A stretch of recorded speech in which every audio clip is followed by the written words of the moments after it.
Today I'm going to review and show you my Bluebird.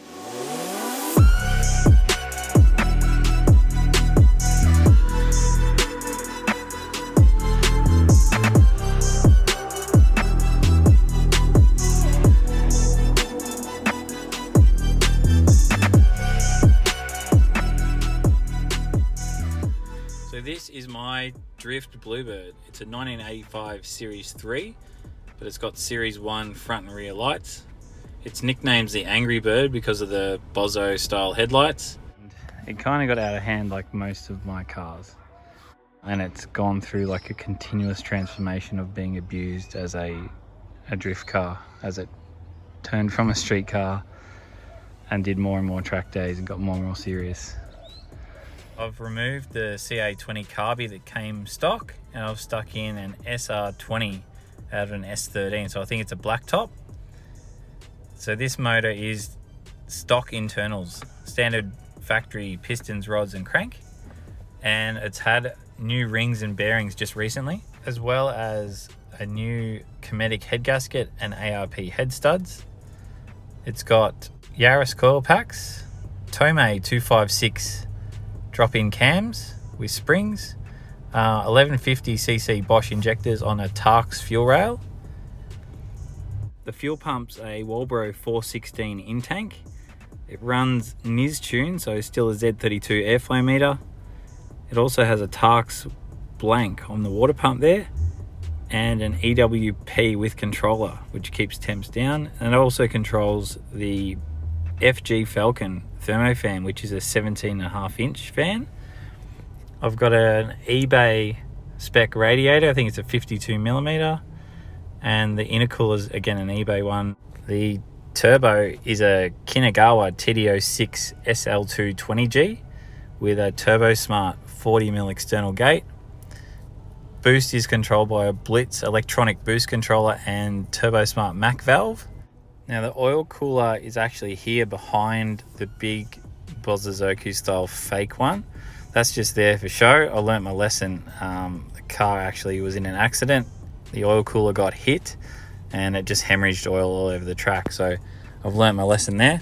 It's just there for looks, just like the fender mirrors and the bonnet painted up by my wife Beck. I just love the 70s Japanese race car style. So it's tuned by Dr. Drift. It makes 325 rear wheel kilowatt. It's super responsive on E85. As for the driveline, it's a Jim Berry Full Monty clutch, which is a solid center 4-puck clutch with a 4,000 pound clamp load pressure plate, which is fairly hardcore. It can handle all the clutch kicks.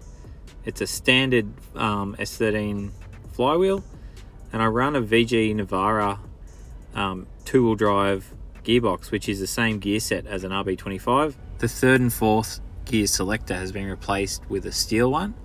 It runs a JDI cut and shut bell housing and a single piece 3-inch tail shaft.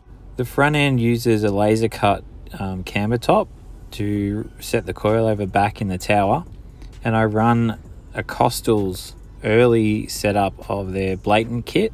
So it's got a cut and shut knuckle, custom LCA and caster arm, and the rack has been moved forward 25mm in the Bluebird cross member. Surprisingly, the S13 steering rack bolts directly to the Bluebird K-frame. This steering setup is super strong and it has giant lock. The car does some crazy stuff. For the diff, I'm still running the Series 3 Bluebird rear end, which is a H190. It's just got a solid pinion spacer and it's welded. They're actually a 29 spline axle, so they're a pretty strong rear end and they handle a fair bit of abuse. The seats are both genuine Bride Bricks 1.5s that I picked up at an up garage in Japan a few years ago. Genuine Takata harnesses and a Cams Schedule J bolt-in 6-point cage, and there's a hydro hidden under the boot just there. The front suspension is like 10-year-old 10 kilo Silk Road S13 front coilovers. The rear end's got Shockworks 5 kilo. They're actually an R31 sedan coilover.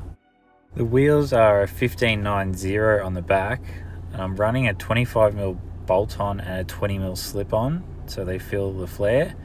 The reason I went to flares was because when I put the Acosta on the front, the LCA on its shortest setting had the tyre way out the guard, so I ran a flare to cover that, and it actually gives the wheel full clearance, like to 90 degrees it'll clear the chassis rail. But yeah, I had to put the flare on so the car looked right, and then I had to put one on the back so it matched up. I'd love to run a 15.9 like neg 45 or something crazy on the back so it's heaps of dish, but if I had a genuine Jap wheel in that size, I'd be pretty devo if I did this to them. So that's why I run rotors, because I kind of don't really care. But this shell is actually the second shell I've had this whole setup in. The original shell was the street car, but I binned it into the wall super hard and actually bent the roof.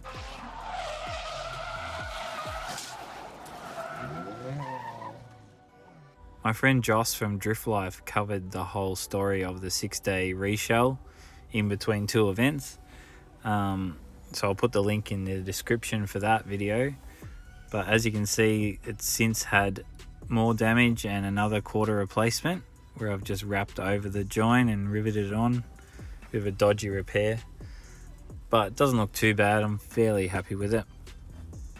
You can see the actual joint just here. There's the blast pipes that Mikey from Tough Core made. The wrap was redone by Bling Designs at the start of last year in full glitter. It's just got a fiberglass boot wing there, and they're just eBay fender mirrors up front here. So getting back to when I first bought the car, originally I wanted a small, fast, fun little street car. So the Bluebird fitted the bill perfectly. It was chrome bumper, could go on club reg, perfect for taking friends around. The S13 front end bolts in, so does the SR, and it kind of was a bit low key and a bit different. Beck actually dailied the Bluebird for a little while one summer in between cars, and one day she actually gated the Highway Patrol TV show, so they came into the window with cameras and everything. She managed to talk her way out of getting filmed and somehow got away with just a minor defect.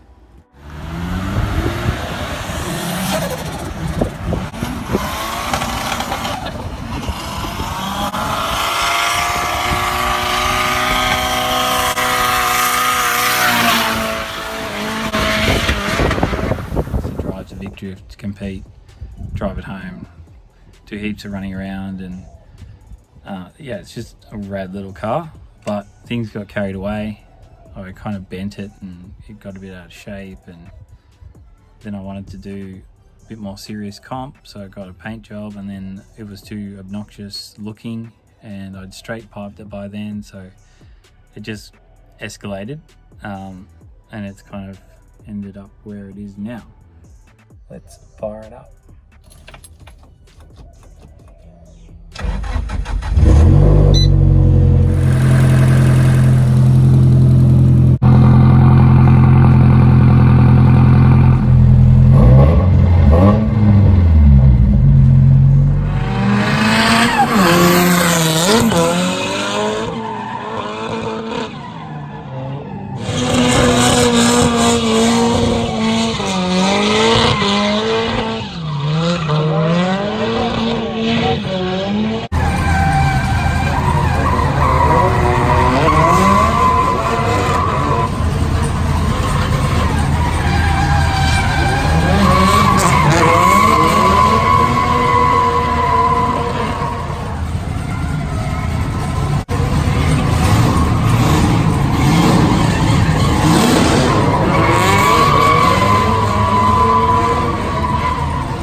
So that's a wrap on my Bluebird rundown.